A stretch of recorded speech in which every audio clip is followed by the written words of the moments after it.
Kleiner Kellner, right? The words, slick with disdain, dripped like poison. Annalise didn't flinch, not outwardly. Years of practice. But rage coiled, a viper in her gut. They thought she was deaf. They were wrong. German, their secret weapon, was her first language.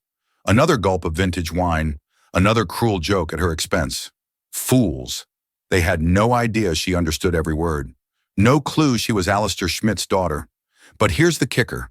Compassion bloomed even in her anger. This flicker of kindness, buried deep, was about to ignite a fire they couldn't extinguish. They think they are untouchable. They have no idea how her quiet kindness will change everything. Evening, two men dripping with arrogance and wealth decided to use a foreign language as their private weapon, mocking the quiet girl serving their vintage wine. They believed she was nothing. They believed they were untouchable. They were about to discover that some secrets don't stay buried, and the most devastating truths can be delivered in perfect fluent German. The air in the Ethelgards was thick with the scent of old money and new ambition. It was a carefully curated atmosphere, from the deep burgundy of the velvet banquets to the soft golden glow of the crystal chandeliers that hung like frozen constellations. Here conversations were held in hushed tones, the clinking of crystal silverware against porcelain, the only sharp sound permitted to pierce the bubble of extreme privilege. For the patrons, it was a fortress of solitude from the chaotic city outside. For the staff, it was a gilded cage where they performed a silent, nightly ballet of service, their own lives and identities checked at the door along with the fur coats and briefcases. Annalise Schmidt was a master of this ballet. At 26, she possessed a poise that belied her years and her station.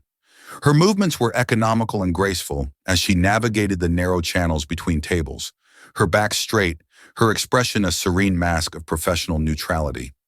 She could decanter 1982 Chateau Margaux without spilling a drop, describe the flavor profile of the pan-seared scallops with truffle foam in 3 different languages if required, and anticipate a diner's need for a water refill before they were consciously aware of it themselves. To the clientele of Ethelgards, she was simply the waitress, a pleasant, efficient, and utterly forgettable fixture of the scenery. No one saw the shadows behind her calm, gray eyes. No one knew that the hands that so deftly cleared away their plates had once held a scholarship to H. Heidelberg University, one of Germany's most prestigious institutions. No one could guess that her mind, currently occupied with memorizing the evening specials, had once grappled with complex macroeconomic theories and dissected dense financial reports with an acumen that had made her professors mark her as a prodigy. That life felt like a dream belonging to someone else.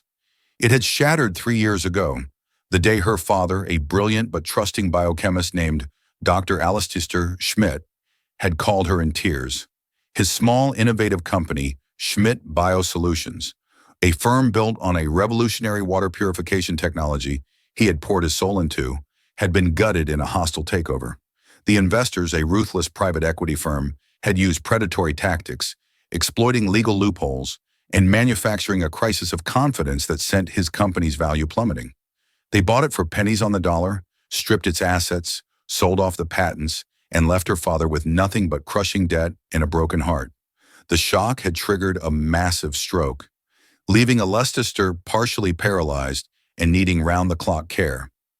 Annalise had abandoned her doctoral studies in Germany without a second thought, returning to the U.S. to become his primary caregiver.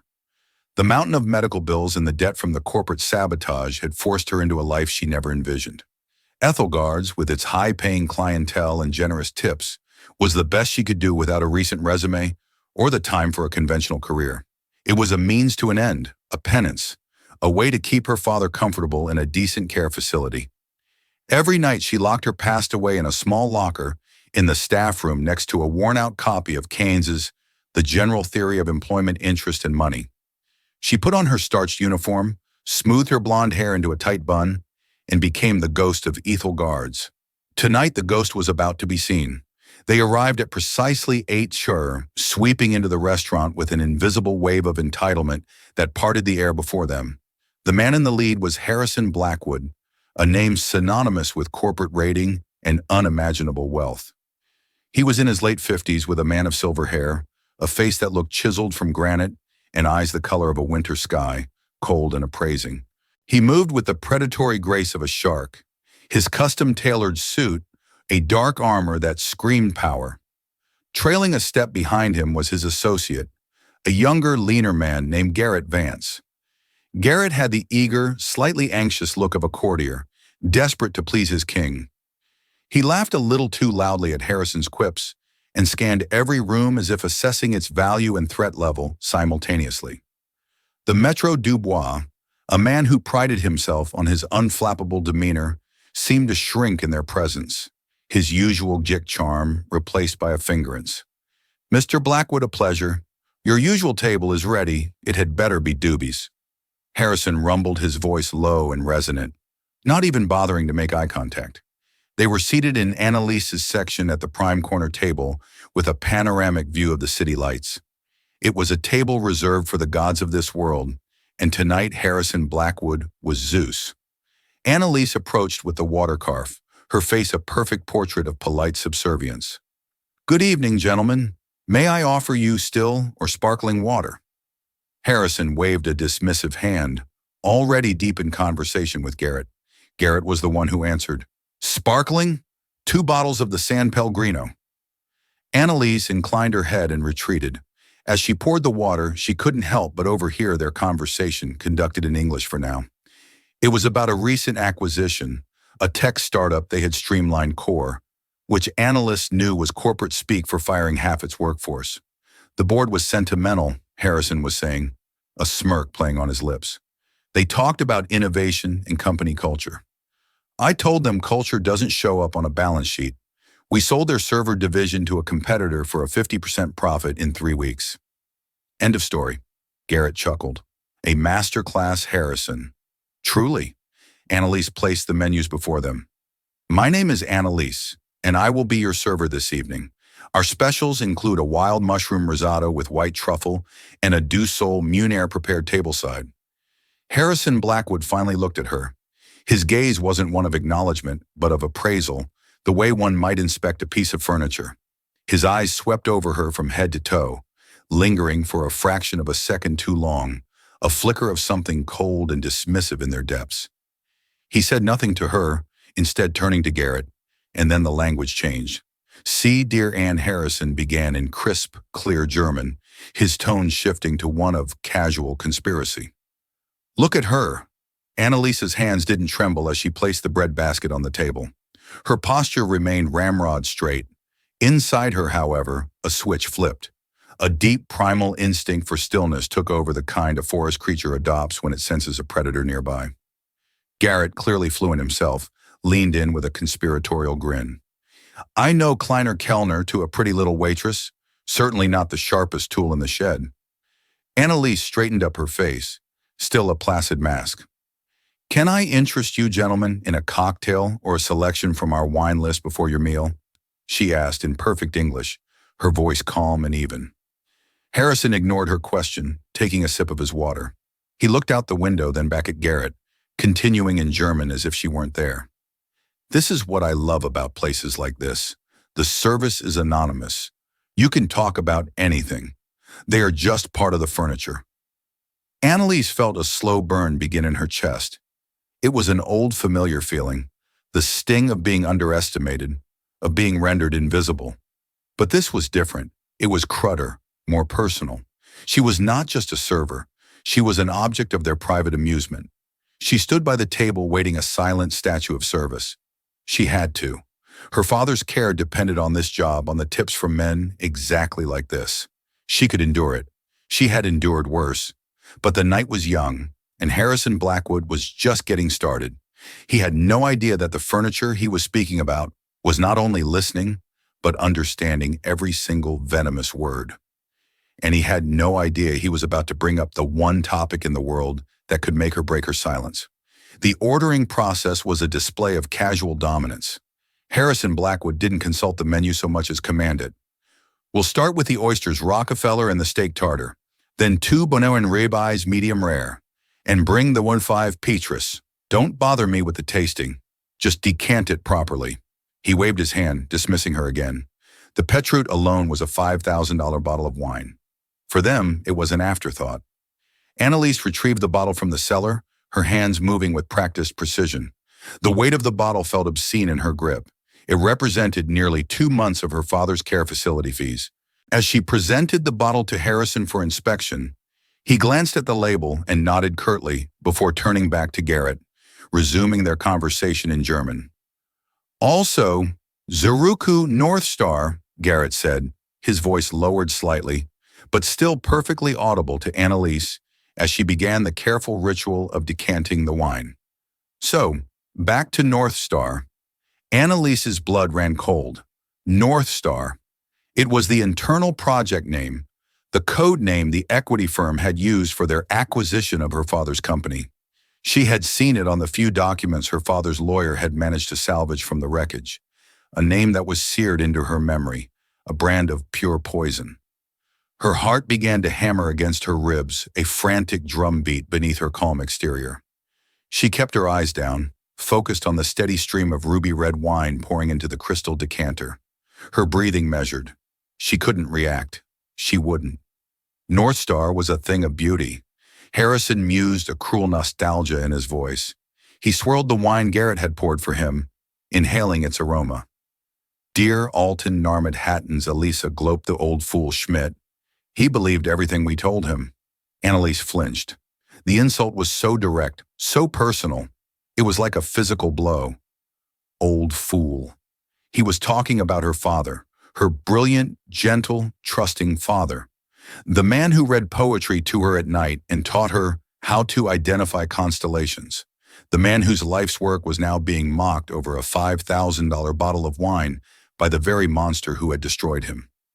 Garrett laughed, a sycophantic, ugly sound.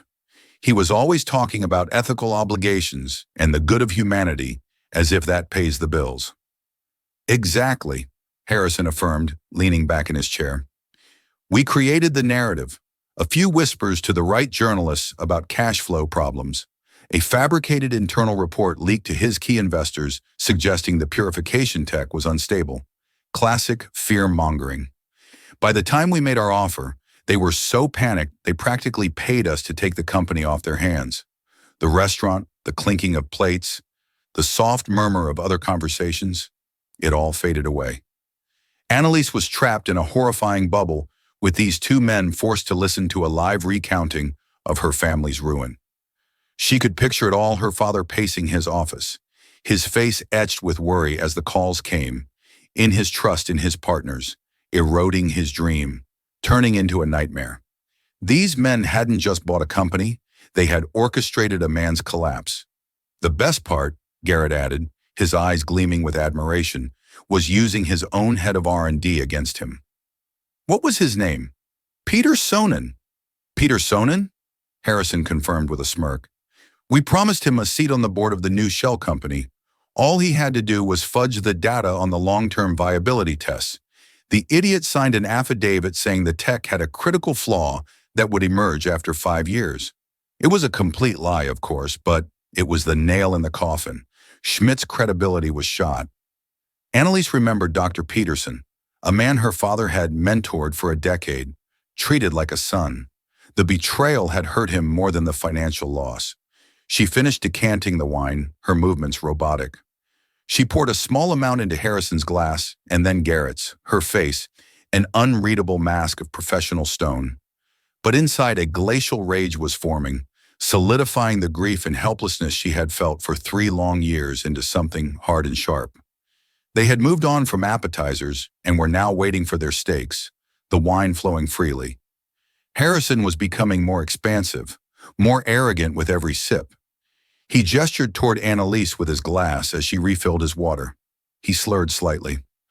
Look at her, how she hovers. Direct. No idea what kind of conversations are happening right under her nose. The brain of a goldfish in a pretty package. Her biggest worry in life is probably whether she'll make enough tip money for her rent. Garrett snickered into his napkin. Vinegar Zorgen may glukuk neen less worry, more happiness, I suppose, that was it. The condescension, the cruelty, the utter dehumanization. It wasn't just about her father anymore. It was about her and every person like her who worked tirelessly to be invisible, for the comfort of men like Harrison Blackwood, the patronizing assumption that her life was small, her mind empty, her worries trivial, all the suppressed pain, the abandoned dreams, the quiet fury of the last 3 years coalesced into a single point of incandescent clarity. She had nothing left to lose. Her father was gone. The stroke had taken his life 6 months ago, a fact that made their current mockery feel like a desecration of his memory. This job was just a cage, and Harrison Blackwood had just handed her the key. The steaks arrived, carried by another server, but Annalise stepped forward to place them on the table. She set Harrison's plate down first, then Garrett's. Her hands were perfectly steady. She didn't retreat. She stood straight, her chin up, and looked Harrison Blackwood directly in the eye.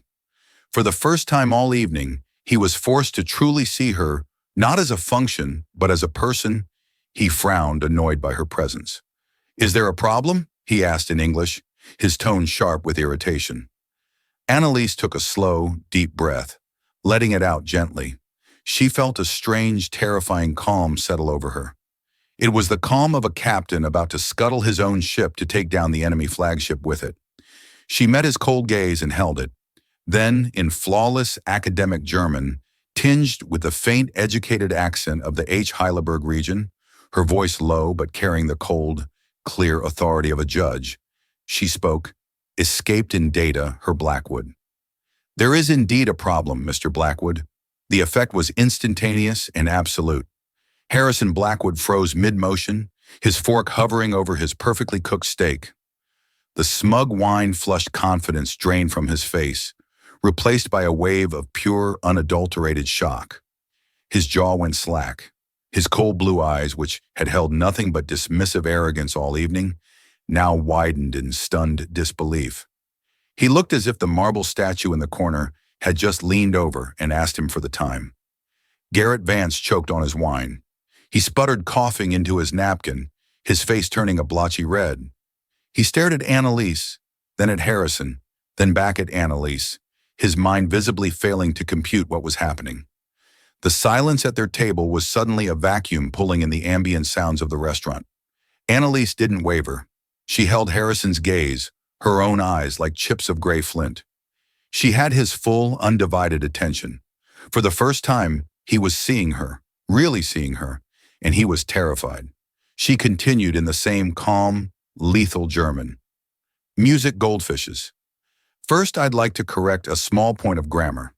One doesn't say the brain of a goldfishes. The genitive of goldfish is "debts goldfishes." If you're going to insult someone in a language you believe makes you superior, you should at least master the basics.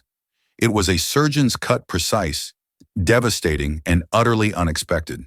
She hadn't just revealed that she understood. She had asserted her intellectual superiority in the very language he had used as a shield. Garrett looked like he wanted the floor to swallow him whole. Harrison, however, was recovering from the initial shock, his expression hardening into a mask of fury. The blood was returning to his face, suffusing it with a dangerous mottled purple. "Who the hell do you think you are?" he snarled, switching back to English, his voice a low growl. Annalise did not switch back. She stayed in German, forcing him to meet her on her chosen ground. "Where is Ben?" she asked, a sad, ironic smile touching her lips for a fleeting moment. "Under Heidelberg." "Who am I? I am the one whose biggest worry extends far beyond tip money for rent. Though thanks to you, that is indeed a concern. I am the one whose goldfish brain graduated magna cum laude in economics from Heidelberg University." She took a small step closer, her voice dropping even lower, making it more intense, more personal. "But that's not the name you should remember. You should remember another name. A name you referred to as the old fool." She let the words hang in the air for a beat, watching the dawning horror, and then finally recognition in Harrison's eyes. He knew he was connecting the dots, her accent, her fluency, her presence here. "My name is Annalise Schmidt," she said, her voice vibrating with 3 years of suppressed grief and rage. "Dr. Alistair Schmidt were mine fart. If her first words had been a slap, these were a battering ram." Harrison Blackwood physically recoiled in his seat. The name spoken aloud confirmed his worst fear. This wasn't a random coincidence. This was a reckoning. The hushed elegance of Ethelgard's had evaporated. Diners at nearby tables had fallen silent. Their forks paused, their heads turned. They might not have understood the German, but they understood the universal language of confrontation. They saw the powerful billionaire shrinking in his seat and the quiet waitress standing over him like an avenging angel. Annalise wasn't finished. The dam had broken, and the words poured out, not in a torrent of anger, but in a controlled, chillingly precise indictment. She continued in German, her eyes locked on his viz. Dr. Peterson's stolen Blackwood. You spoke of North Star. I heard every word. How you spread the lies about the technology's instability. How you got Dr. Peterson, the man my father treated like a son, to betray his research. How you bragged about bribing him with a worthless board seat in a shell company. You didn't just steal his company, Mr. Blackwood. You broke his spirit. Her voice trembled for the first time, but she mastered it instantly. Après you, music, for the stroke he suffered 1 week after you forced the final signature, was not a coincidence. Your hostile takeover was a death sentence. You sat here drinking its equivalent value in wine while you laughed about destroying his life. He died 6 months ago. I hope you enjoyed the wine. The final sentence, delivered with icy finality, hung in the air like a shard of glass. Harrison was speechless. He was completely exposed. His vile conversation laid bare. He looked around wildly, seeing the curious and judgmental eyes of his peers upon him. The carefully constructed facade of the untouchable titan had been shattered by a waitress in a hushed restaurant. Garrett, pale as a sheet, finally found his voice stammering in English. Now see here, there's no need for this. This is a private conversation. Annalise turned her cold gaze on him. She shot back in German. It wasn't a private conversation. It was a public display of arrogance, and now it's a public display of truth. She straightened up her duty. Done. The rage inside her replaced by a vast aching emptiness. She reverted to English, her voice crisp and professional, the mask of the server clicking back into place one last time. It was the most powerful move she could make. Will there be anything else, gentlemen? Harrison Blackwood finally surged to his feet, his chair scraping loudly against the polished floor. His face was a thunderous mask of fury and humiliation. You're fired, he bellowed, pointing a trembling finger at her. You'll never work in this city again. Before Annalise could respond, Mr. Dubois materialized at her side. He had heard the commotion and seen the entire exchange. He looked at the trembling, furious billionaire, then at the impossibly composed waitress, and at the dozen pairs of eyes from the city's elite watching him. He made a calculation. Mr. Blackwood Dubois said, his voice firm, his French accent thick with authority. Mademoiselle Schmidt is my employee, not yours, and in my establishment, we do not tolerate the abuse of our staff. Perhaps it is you who should leave. The collective gasp from the surrounding tables was audible. Dubois had just chosen a waitress over one of his wealthiest patrons. Annalise took a small black leather billfold from her apron pocket. With a steady hand, she placed it on the table next to Harrison's uneaten steak. Your check, Mr. Blackwood, she said, her voice even, nuding the Petrus. It was the ultimate act of defiance. She wasn't just exposing him, she was serving him the bill for it. Harrison stared at the bill, then at Annalise, his mouth opening and closing like a landed fish. Defeated, humiliated, and utterly silenced, he threw some cash onto the table, grabbed his coat, and stormed out of the restaurant. Garrett scurrying behind him like a chastened dog. The moment they were gone, a strange thing happened. A ripple of soft, spontaneous applause broke out from the surrounding tables. It wasn't loud or boisterous, but it was unmistakable. It was a murmur of support, of respect, a quiet acknowledgement of courage in a place where it was so rarely seen. Annalise simply nodded, a silent thank you to the anonymous faces. Then she turned and walked. Not ran toward the sanctuary of the staff exit. The gilded cage's door finally opened, the moment the swinging kitchen doors closed behind her. Annalise's composure crumbled. She leaned against the cool stainless steel wall, her legs suddenly feeling like water. Her breath came in ragged, shuddering gasps. The adrenaline that had fueled her righteous fury drained away, leaving behind the profound bone-deep exhaustion of a soldier after a long and brutal war. The victory felt hollow, overshadowed by the fresh wave of grief that washed over her. She had spoken the truth. She had avenged her father's memory in some small way, but it wouldn't bring him back. Tears she hadn't allowed herself to shed for months streamed silently down her cheeks, not of sadness, but of pure cathartic release. Her colleagues, the other waiters, and kitchen staff, who had witnessed the tail end of the confrontation through the porthole window of the door, kept a respectful distance. They saw her tears not as weakness, but as the aftermath of a monumental display of strength. The head chef, a burly man named Antoine, quietly placed a glass of water on a nearby prep counter for her. It was a small gesture of solidarity in their shared world of service. A few minutes later, Ms. Dubois entered the kitchen. His face, usually a mask of professional stress, was uncharacteristically gentle. He approached Annalise cautiously. "Mademoiselle Schmidt," he began softly. "Annalise, are you all right?" She wiped her eyes with the back of her hand and straightened up, trying to regain a semblance of professionalism. "I apologize, Mr. Dubois.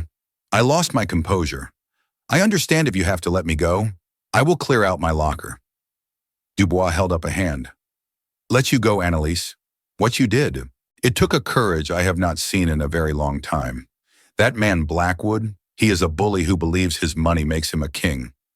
Tonight you showed him he is just a man, a cruel one at that." He sighed, running a hand through his thinning hair. "I will not lie to you. He will likely try to cause problems for this restaurant. He is powerful, but Ethel Guards has a reputation that predates Harrison Blackwood, and it will endure long after he is forgotten. My reputation, however, would not survive if I fired an employee for defending her dignity and her family's honor." He paused, his expression serious. "You have a home here for as long as you want it. Take the rest of the night off. Go home and rest." Annalise was stunned. In a world where the customer was always right, especially a customer who could buy and sell the entire block, her manager had chosen to stand by her. "Thank you, Monsieur," she whispered, her voice thick with emotion. "It means more than you know." As she gathered her things from her locker, her worn-out purse, her coat, and the old economics textbook, she felt a profound shift in her own perception. She had walked into work that evening as a ghost resigned to her fate. She was walking out as Annalise Schmidt, daughter of a Lestister Schmidt, a woman who had spoken truth to power and had not been struck down. The story, however, didn't end when she walked out the door. Unbeknownst to anyone at the time, one of the patrons who had witnessed the entire drama was Evelyn Reed, a senior investigative journalist for the New York Chronicle. She had been dining with an off-the-record source, but the scene at Blackwood's table had quickly become the only story in the room. Evelyn, who had a nose for hypocrisy and a deep-seated dislike for corporate predators, had recorded the last part of the exchange on her phone, capturing Blackwood's furious exit and the subsequent applause. She didn't understand the German, but she understood the power dynamics. She spent the next hour discreetly interviewing 2 other diners and a busboy, piecing together the narrative. She had the names Harrison Blackwood and Annalise Schmidt. By the time Annalise was on the subway home, her story was already taking on a life of its own. The next morning it broke. Evelyn Reed's article was published on the front page of the Chronicle's digital edition under a blaring headline, "The Billionaire and the Waitress of Ethgards: How a Secret Conversation in German Exposed the Rotten Heart of a Corporate Raider." The article was a masterpiece of narrative journalism. It detailed the scene at the restaurant with cinematic flair, contrasted Blackwood's immense wealth with Annalise's quiet dignity. And most importantly, Evelyn had done her homework overnight. She had cross-referenced North Star and Schmidt and uncovered the basic details of the hostile takeover of Schmidt Biosolutions. She painted a devastating picture of a brilliant scientist being ruined by a heartless predator.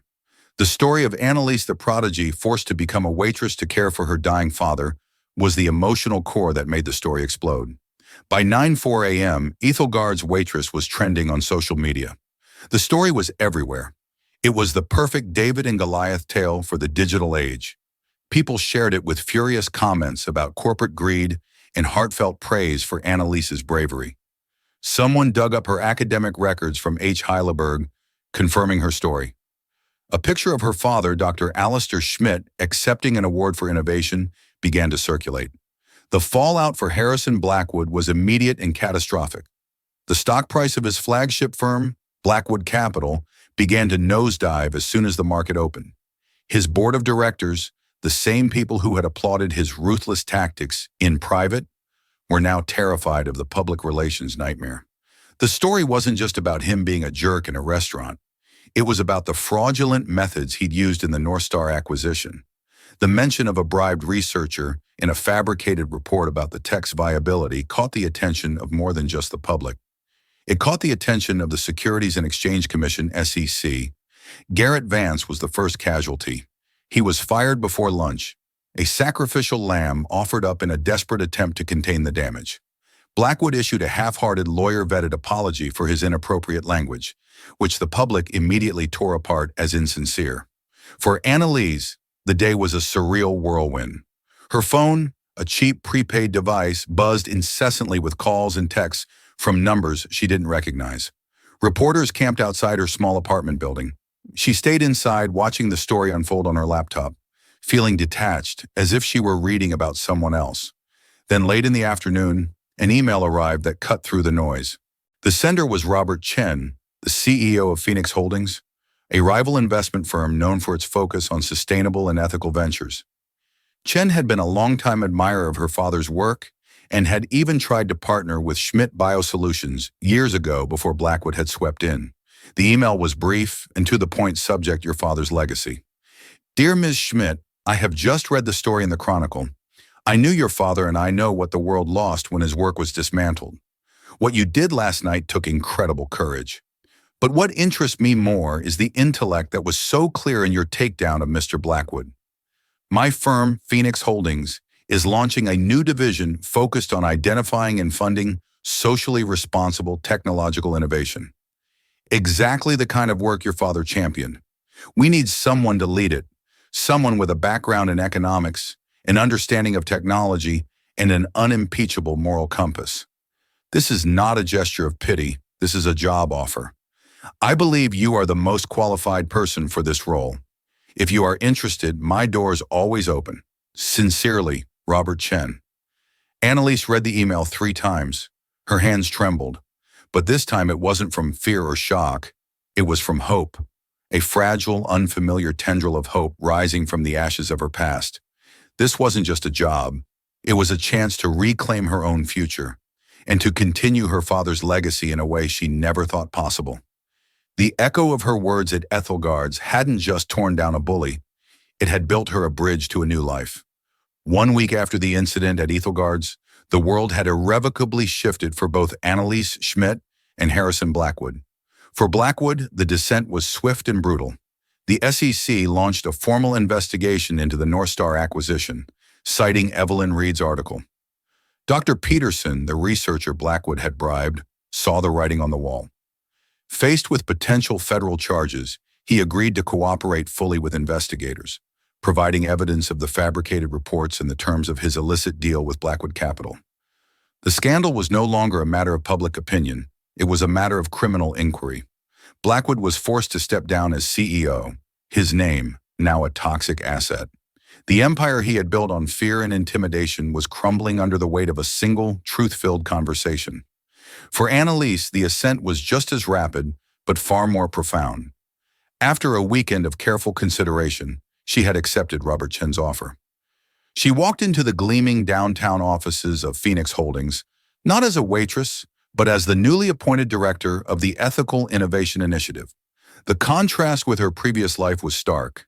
Instead of a cramped staff locker, she had a spacious corner office with a view that rivaled the one from Ethelgard's. Instead of a starched uniform, she wore a simple but elegant business suit that felt like both an armor and a liberation. Her colleagues didn't look through her. They looked to her for guidance and expertise. Her first meeting was with Robert Chen himself. He was a man in his 60s with kind eyes and a firm handshake, the antithesis of Harrison Blackwood. Annalise, he said, gesturing for her to sit. I want to be clear about why you're here. The world is full of intelligent people. It is full of economists and financial analysts. What is rare is wisdom. The wisdom to know that how you make money is just as important as how much you make.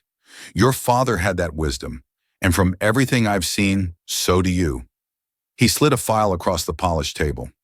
This is our first project for the new division. It's a portfolio of startups working on everything from sustainable agriculture to affordable medical diagnostics. I want you to vet them. Find the ones that have the potential to change the world for the better. Find the next Schmidt Biosolutions. And this time, let's make sure we protect it. As Annalise opened the file, she saw a list of names and ideas brimming with hope and ingenuity. It felt like coming home. The part of her brain that had been dormant for 3 years, the part that loved data and complex systems sparked back to life. But now it was tempered with the hard-won wisdom of her experience. She would look not just at the balance sheets, but at the people behind them. She would listen not just to what they said, but to how they said it. Her first major act as director was a personal one. Using her newfound resources and connections, she initiated legal proceedings to reacquire the patents for her father's water purification technology. Blackwood Capital, now in disarray and desperate to shed its toxic assets, settled almost immediately, selling them back for a fraction of their true worth. Annalise established a foundation in her father's name, placing the patents in a public trust to be licensed at low cost to developing nations. Her father's life's work would finally serve the good of humanity, just as he had always intended. One evening, about a month into her new role, Annalise found herself working late. As she packed her briefcase, she looked out her office window at the sprawling tapestry of city lights.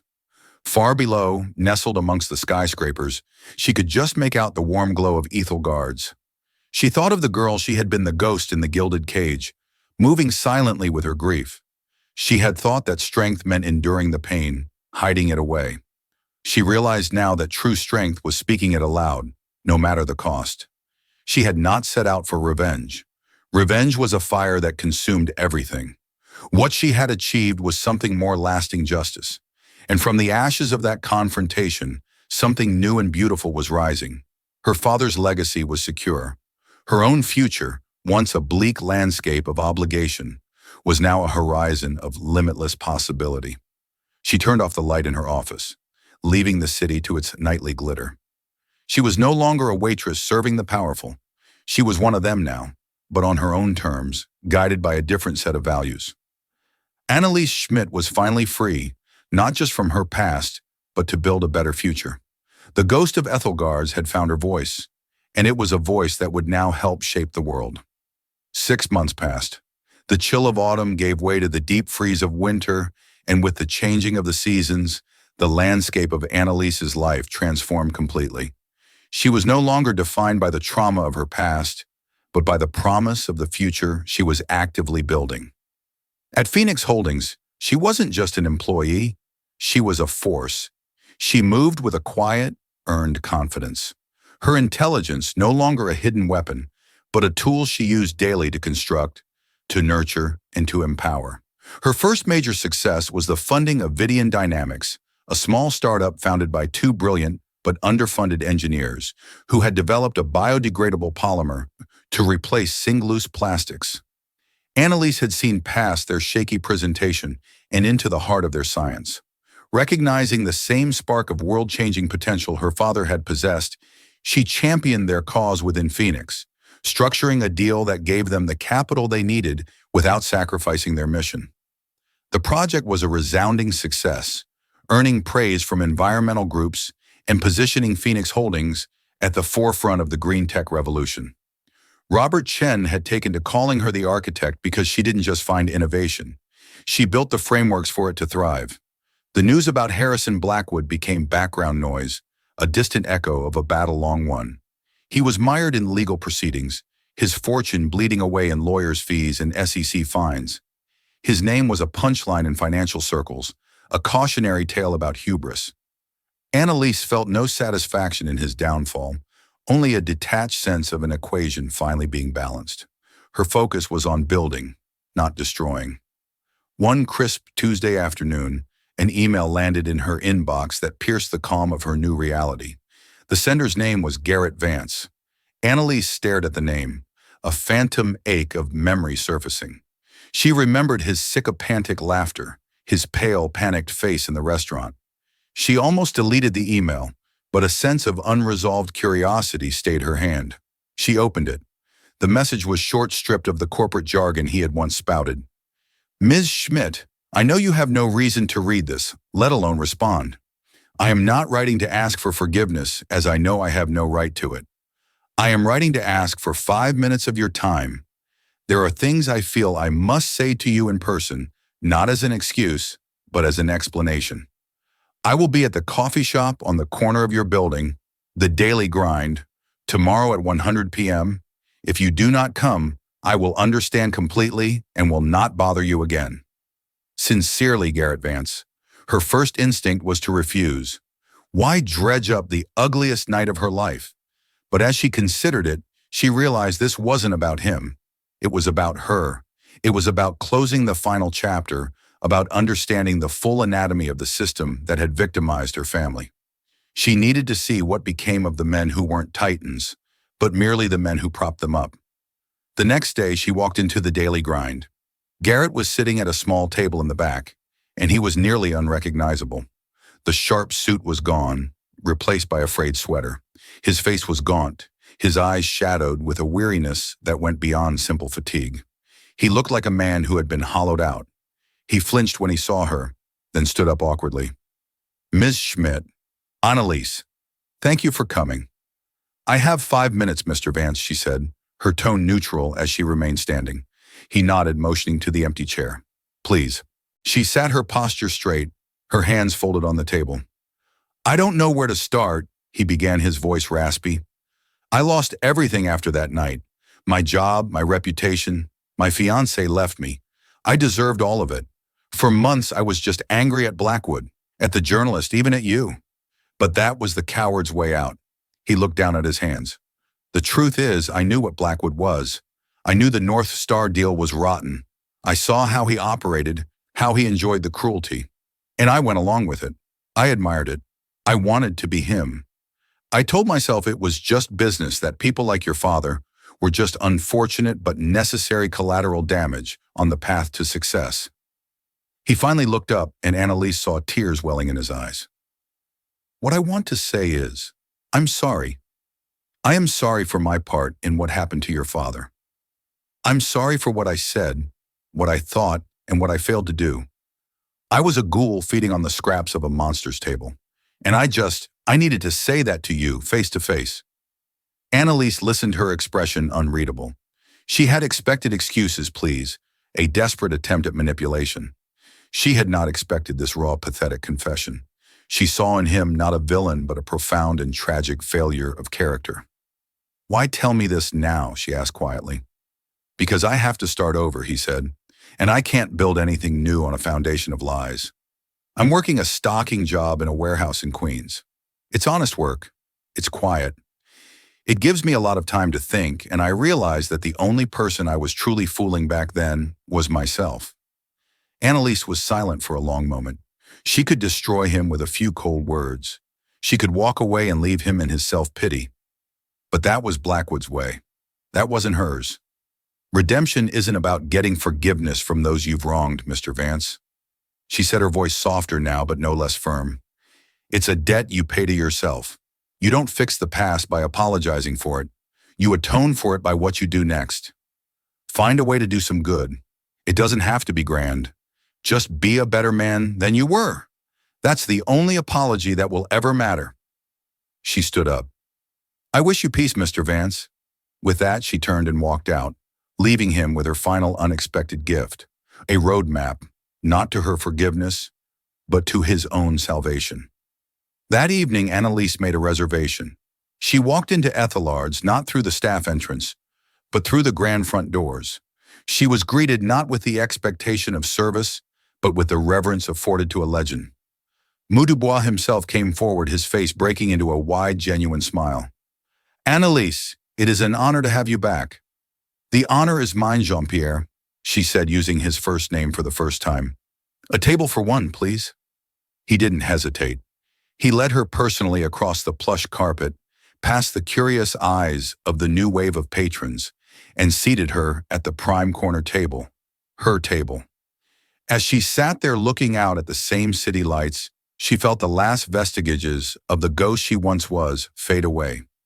She was the architect of her own world now. She ordered a simple, elegant meal and a glass of sair.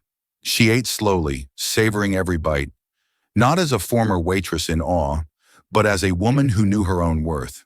Her meal was a silent celebration of her journey. It was an homage to her father, a reclamation of a space that had once been the site of her deepest humiliation, and a toast to the boundless future. When the check came, she paid it, leaving a generous tip for the young waitress, who served her a girl with bright, hopeful eyes, who reminded Annalise just a little of herself. This story is a powerful reminder that there is often more to people than meets the eye. Behind a uniform or a job title, there can be a wealth of experience, intelligence, and untold stories. Annalise's journey shows us that dignity isn't something that can be taken away by contempt or arrogance. It's something we claim for ourselves. Her courage to speak her truth in the face of overwhelming power didn't just expose a cruel man. It unlocked her own potential and reclaimed her father's legacy. It's a testament to the idea that one voice speaking with conviction can indeed change the world, or at least their small corner of it. If this story of resilience, justice, and the triumphant power of the human spirit resonated with you, please help us share more stories like it. Hit that like button, share this video with someone who needs to hear it, and be sure to subscribe to our channel for more real-life dramas that will inspire and move you. Thank you for listening.